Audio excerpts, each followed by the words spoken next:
Mathematical physics, इसमें आता है एनालिटिक फंक्शंस।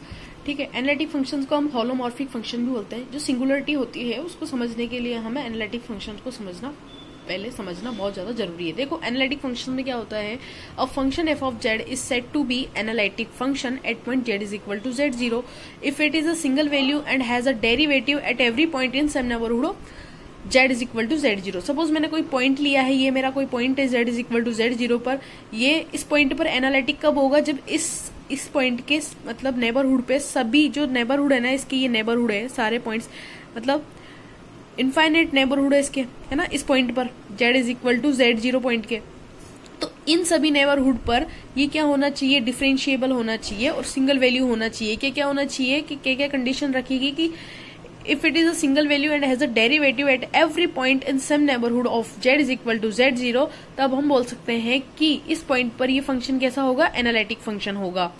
ठीक है, एक बात और बोल सकते हैं हम, एक और definition, a function f of z defined as an analytic function in domain D if it is a single value and differentiable at every point in domain D। अब डोमेन का मतलब क्या हो गया, एक बड़ा सा सेट आ गया डोमेन का मतलब, तो ठीक है, इसको हम बोल सकते हैं कनेक्शन सेट या सेट है अपना हमारे पास। इसमें क्या हो जाता है, यहाँ पर हम एक पॉइंट के लिए एनालिटिक बता रहे थे, लेकिन इसमें क्या होता है कि डोमेन के अंदर सभी पॉइंट्स के लिए क्या होना चाहिए, एनालिटिक होना चाहिए। सारे पॉइंट्स के कैसे होने चाहिए, डिफरेंशिएबल होने चाहिए और सिंगल वैल्यू होने चाहिए किसी भी डोमेन के अंदर, तब हम कह सकते हैं कि ये फंक्शन एनालिटिक फंक्शन है। यानी कि a function f of z defined as a analytic function in domain D if it is a single value and differentiable at every point in the domain D.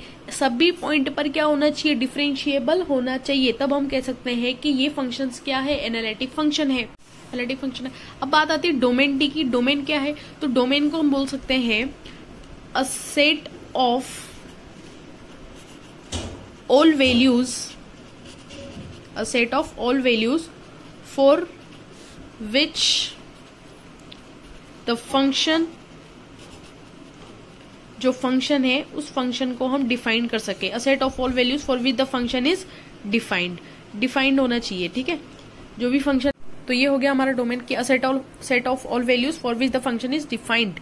ठीक है, वो हमारा domain हो जाता है। अब कहने का मतलब है कि जो एनालिटिक फंक्शन है ये किसी भी एक पॉइंट पर एनालिटिक है, तो हमें इसको एनालिटिक बताने के लिए हम उस पॉइंट पर ही इसको डिफरेंशिएबल नहीं बताएंगे कि हाँ भी ये इस पॉइंट पर डिफरेंशिएबल है और ये सिंगल वैल्यू है तो ये इस पॉइंट पर क्या हो गया, एनालिटिक हो गया। नहीं, ये अगर किसी पॉइंट पर हमें एनालिटिक बताना है तो उसके नेबरहुड के सारे पॉइंट्स पे भी हमें एनालिटिक बताना पड़ेगा। एवरी पॉइंट पर हमें बताना पड़ेगा कि सिंगल वैल्यू है और डिफरेंशिएबल है, और तो एनालिटिक हो गया, तो वो फंक्शन हमारा एनालिटिक हो जाएगा। एक बात हो आती है इसमें कि जो एनालिटिक फंक्शन होता है ना, at every point in the complex plane, every point in the complex plane की बात करें हम, कॉम्प्लेक्स प्लेन की, तो कॉम्प्लेक्स प्लेन क्या होता है, कॉम्प्लेक्स प्लेन का मतलब होता है कुछ इस टाइप का कि यहाँ पर रियल पार्ट होता है और इमेजिनरी पार्ट होता है, तो कॉम्प्लेक्स प्लेन हो जाता है। तो कहने का मतलब है कि अगर if a function is analytic at every point in the complex plane then it's called entire function. एक बात आ जाती है ये एनालिटिक फंक्शंस के अंदर। ठीक है, उसके बाद अगर अपन एनालिटिक फंक्शंस के कुछ एग्जांपल देखें तो इसके एग्जांपल में, एनालिटिक फंक्शंस के एग्जांपल में आता है, अगर मान लो कोई फंक्शन है वो दे रखा है हमें, जैसे कि z/1 - z, तो अगर मैं यहाँ पर ये फंक्शंस एनालिटिक कब होगा, तो हम कह सकते हैं f of z is equal to z/1 - z is analytic at every point, है ना, एट एवरी पॉइंट एनालिटिक हो सकता है at every point except at z is equal to 1 के अलावा। इस पॉइंट पर ये एनालिटिक नहीं होगा, क्यों, क्योंकि अगर यहाँ पे आप z इज इक्वल टू 1 लिख दोगे तो नीचे तो 0 हो जाएगा, तो उसको लेते नहीं है हम, तो फंक्शन एनालिटिक फंक्शन नहीं होगा।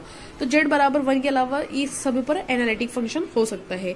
एक एग्जाम्पल और आ जाता है, जैसे कि हमारे पास f of z is equal to z square की अगर अपन बात करें तो जेड स्क्वायर क्या हो जाता है, ये भी एनालिटिक हो जाएगा। क्यों हो जाएगा, क्योंकि पॉलिनोमियल फंक्शन होते हैं, और कहा जाता है कि जो पॉलिनोमियल फंक्शन होते हैं जैसे कि जेड क्यू है या कोई सा भी फंक्शन ले लो आप, वो सारे फंक्शंस कैसे होते हैं, पॉलिनोमियल फंक्शन एनालिटिक फंक्शन होते हैं सारे पॉलिनोमियल फंक्शंस। तो ये हो जाती है हमारे एनालिटिक फंक्शंस की बात।